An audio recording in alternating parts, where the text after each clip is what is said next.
Sınıpta qancha ұл бар? Саламатсыздар ма, құрметті оқырмандар? Сіздермен бірге математика пәнінің оқытушысы Әлсейітов Амангелді Гумарович.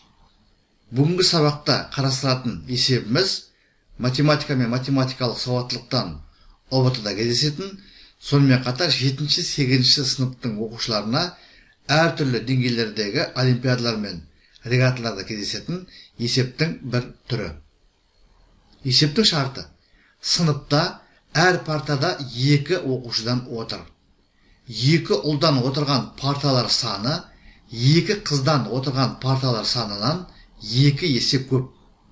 Ал 2 қыздан отырған парталар саны ұл мен қыз отырған парталар санынан 2 есе көп.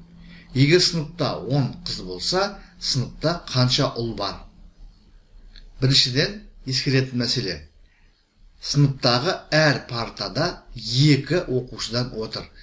Яғни бір оқушыдан отырған парта жоқ.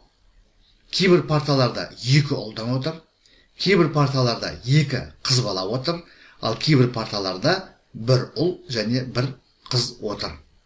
Есептің шартына сай, 2 ұлдан отырған парталар саны 2 қыздан отырған парталар санына 2 есе көп.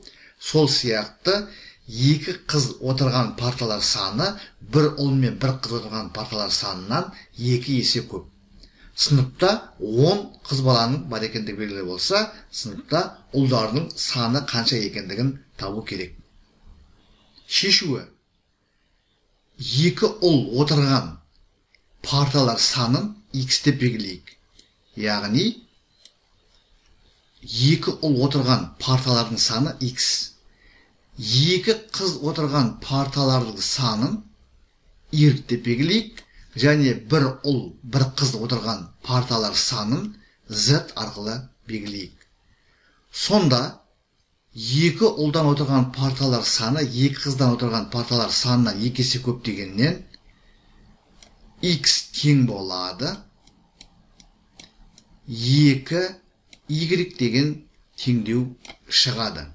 Әрі қарай 2 қыздан отырған парталар саны ұл мен қыз отырған парталар санынан 2 есе көп деген шарттан y тең болады 2z деген теңдеу шығады.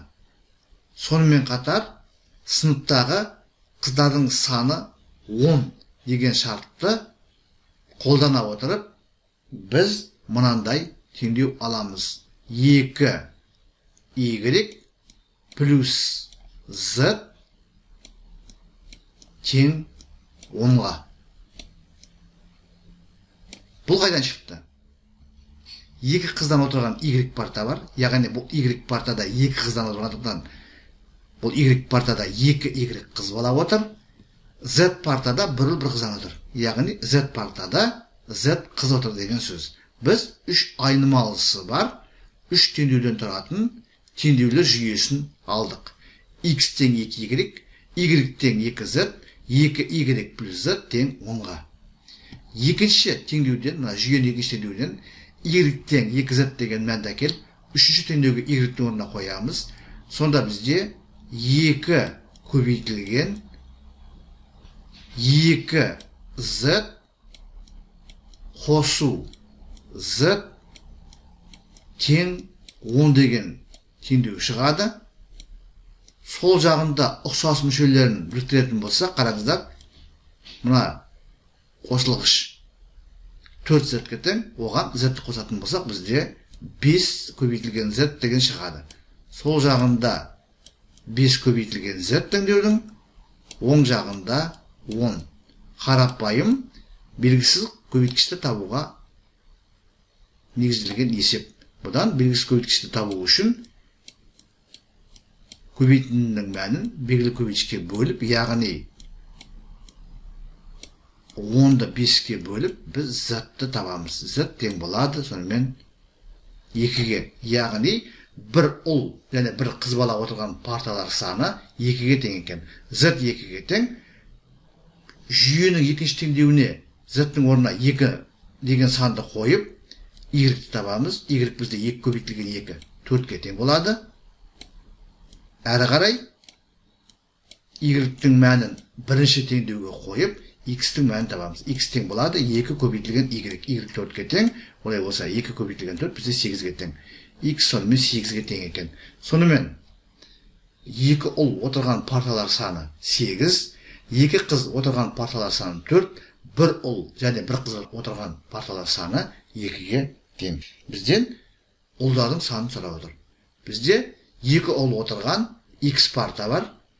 Оны таптық 8 парта, яғни 8 партада 2 ұлдан отыр. Сонда 8 партада отырған ұлдар саны 8 көбейтілген 2 болады. Y 2 қыз отырған парталар саны, онда ұл балалар отырған жоқ. Ал Z 1 ұл 1 қыз отырған парталар саны. Z партада, яғни Z ұл отыр. Әрбір партада 1 ұлдан бар.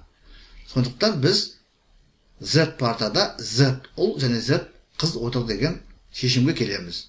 Және ол солай.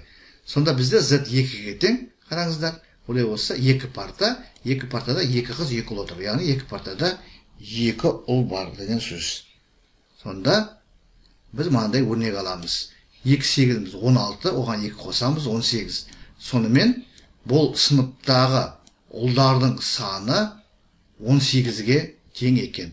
Сонымен есептің жауабы 18. Құрметті оқырмандар, біз бүгінгі сабақта математика мен математикалық сауаттылықтан ұлттық бірыңғай тестілеуде кездесетін, сонымен қатар 7-ші және 8-ші сыныптың оқушыларына әртүрлі деңгейлердегі олимпиадалар мен регаталарда ұсынылып жүрген есептің бір түрін толығымен талдадық. Есептің шартын пайдалана отырып, 3 айнымалысы бар 3 теңдеуден тұратын сызықтық теңдеулер жүйесін құрып алдық. Содан кейін алмастыру тәсілін қолданып, біз жүйені толығымен шешіп, есептің жауабын алдық. Сіздерге барлығы да түсінікті болды ғой деп ойлаймын. Егер сұрақтарыңыз болса, комментарийға жазыңыздар. Мен әдеттегідей әрбір сұраққа ұсыныс пікірге және ескертуге уақытымен және нақты жауап беруге тырысатын боламын. Егер материал ұнаса лайк қойыңыздар, комментарий жазыңыздар, репост жасауды ұмытпаңыздар. Өздеріңіздің достарыңыз, құрбыларыңыз, сыныптастарыңыз осындай материалдармен таныс болып отырсын десеңіздер, оларға осы канал және осы бейнеролик туралы мәліметті берулеріңізді сұраймын. Сонымен қатар каналға жазылмаған оқырмандар болса, каналға жазылыңыздар.